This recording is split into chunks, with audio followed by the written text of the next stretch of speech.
조선공주로 선천적 벙어리로 인조가 억지로 결혼을 시킨 선조의 딸 정화옹주. 정화옹주는 선조 37년인 1604년 2월 22일 선조와 온비는 씨의 딸로 태어났는데 어릴 적부터 벙어리였고 지각이 없어 혼기가 지나도록 혼이 나지 못했습니다. 연려실기술 제12권 선조조 고사본말 열째 딸 정화옹주 온빈 한씨가 낳았다. 동청이 권대왕의 본관은 안동이며 부친은 동지 이중이다. 그러나 인조 7년인 1629년에 인조가 왕녀로서 배필이 없을 수 없다 하여 예조의 정화옹주의 부마를 간택하도록 했습니다. 인조실록 21권 인조 7년 10월 2일 개축 두 번째 기사 1629년명 숭정 2년 정화옹주의 길례에 관해 상이 하교하다. 상이 하교하기를 정화옹주가 연달아 병고가 있어서 길례를 행하지 못하였다. 그 병이 쾌히 낫지는 않았으나 왕녀로서 배필이 없을 수 없으니 해조로 하여금 부마를 간택하도록 하라 하였다. 옹주는 선조의 따님으로 어릴 때부터 벙어리가 되어 지각이 없었는데 뒤에 권대왕에게 하가하였다. 인조 8년인 1630년 동지 중추부사 권익중의 아들 동창이 권대왕에게 하가했는데 권대왕은 이보건리 정선옹주의 남편 권대임의 제종동생이었습니다. 승정원 일기 인조 8년 경우 4월 18일 정화옹주의 부마는 권익중의 아들 권대왕으로 정하라는 전교. 전교하기를 정화옹주의 부마를 권익중의 아들 권대왕으로 정하였으니 옹주의 길례에 대한 길이를 택하여 아뢰라 하였다. 옹주는 몸이 약해서 내내 병에 시달렸고 선천적으로 벙어리라 시집도 가지 못하고 누워만 있었는데 이를 보다 못한 인조가 병은 아직 다 안 나았지만 왕녀가 배필이 없으면 되냐며 부마를 간택합니다. 권대왕은 자가 응정, 본관은 안동, 증조는 동지중추부사 권상, 조부는 도승지 권일, 아버지는 동지중추부사 권익중, 어머니는 현감조서의 따님 한양조씨입니다. 인조 34년인 1636년 병자호란 때 남한산성으로 인조를 호종한 공로로 자의대부에 승진했고 이어서 임금을 호위하는 친위대인 금군의 부총관이 되었습니다. 참고로 선조의 부마 길성이 권대임과 영의정 권대우는 사촌간이고 이들과 선조의 부마 동창이 권대왕과는 육촌간입니다. 실록에서는 인조가 준 말이 마음에 안 든다고 불평하자 바꿔줬는데 그것도 마음에 안 든다며 관리를 매질해 탄핵을 받은 걸 인조가 감싸주었습니다. 인조실록 24권 인조 9년 1월 3일 정축 첫 번째 기사 1631년 명 숭정 4년 간관이 하산 말이 좋지 않다는 이유로 관리를 매질한 권대왕을 탄핵하다. 상이 태복시의 말을 동청이 권대왕에게 하사하였는데 대왕이 그 말이 좋지 않다는 이유로 다른 말로 바꿔오도록 하니 상이 이 말을 듣고 허락하였다. 그런데도 대왕이 흡족하게 여기지 않고 관리를 매질하였으므로 간관이 탄핵하였으나 상이 따르지 않았다.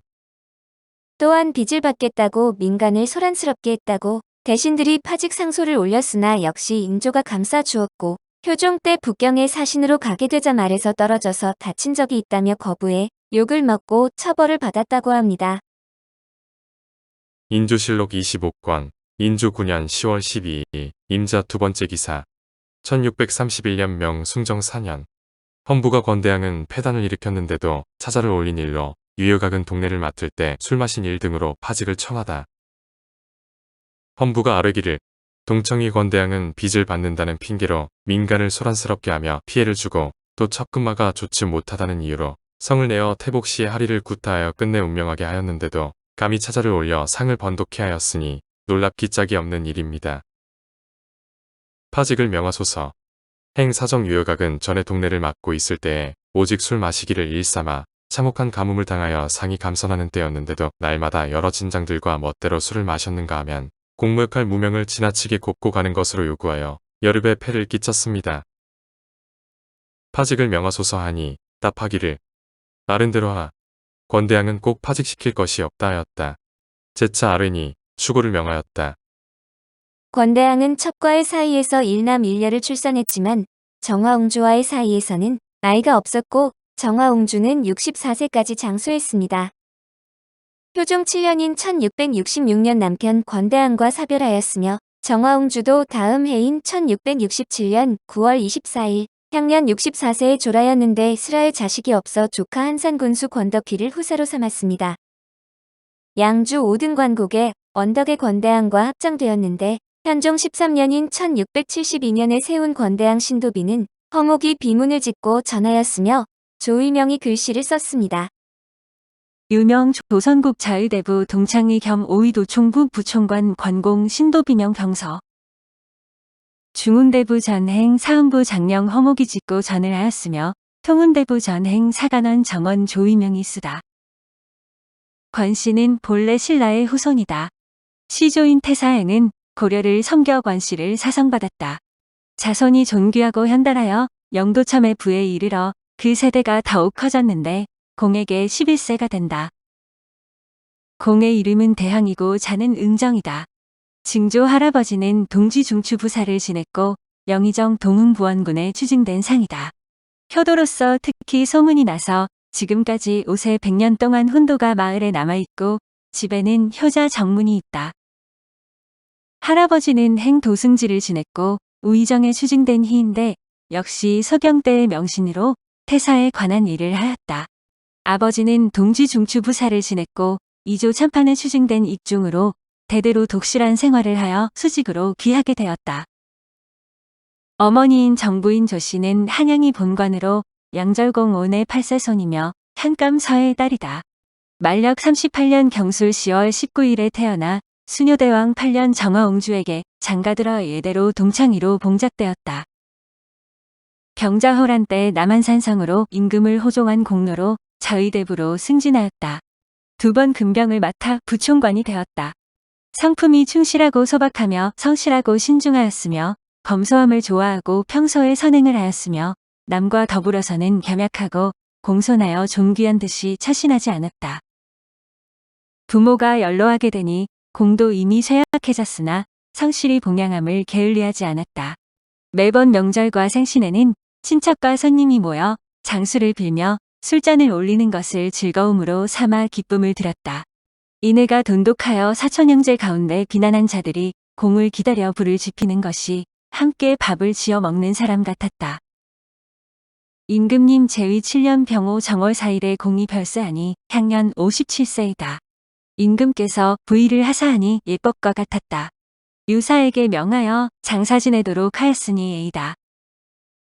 다음 달 양주 어등관함의 언덕에 묻으니 외조 증조의 분묘가 이곳에 있다. 조씨의 제사는 공이 사후의 일을 맡았기 때문이다. 옹주는 소경대왕의 딸로 온빈 한씨 서생이다. 한씨는 중고의 임금의 총애를 받은 재상인 개순의 6세손이다. 옹주는 소경대왕이 승하하기 4년 전인 갑진년 2월 22일에 태어나 다음 갑진년 4년 후인 정민년 9월 24일에 별세하니 향년 64세였다. 다음에 3월 같은 언덕에 함께 묻었다. 자식이 없어 형의 아들 덕희를 후사로 삼았는데 지금 한산 군수가 되었다.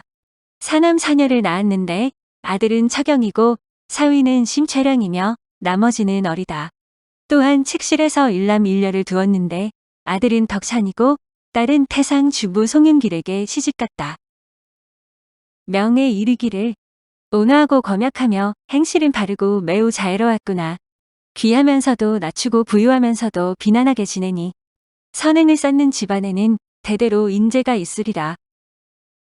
숭정무진 후 45년 임자 7월 1에 세우다.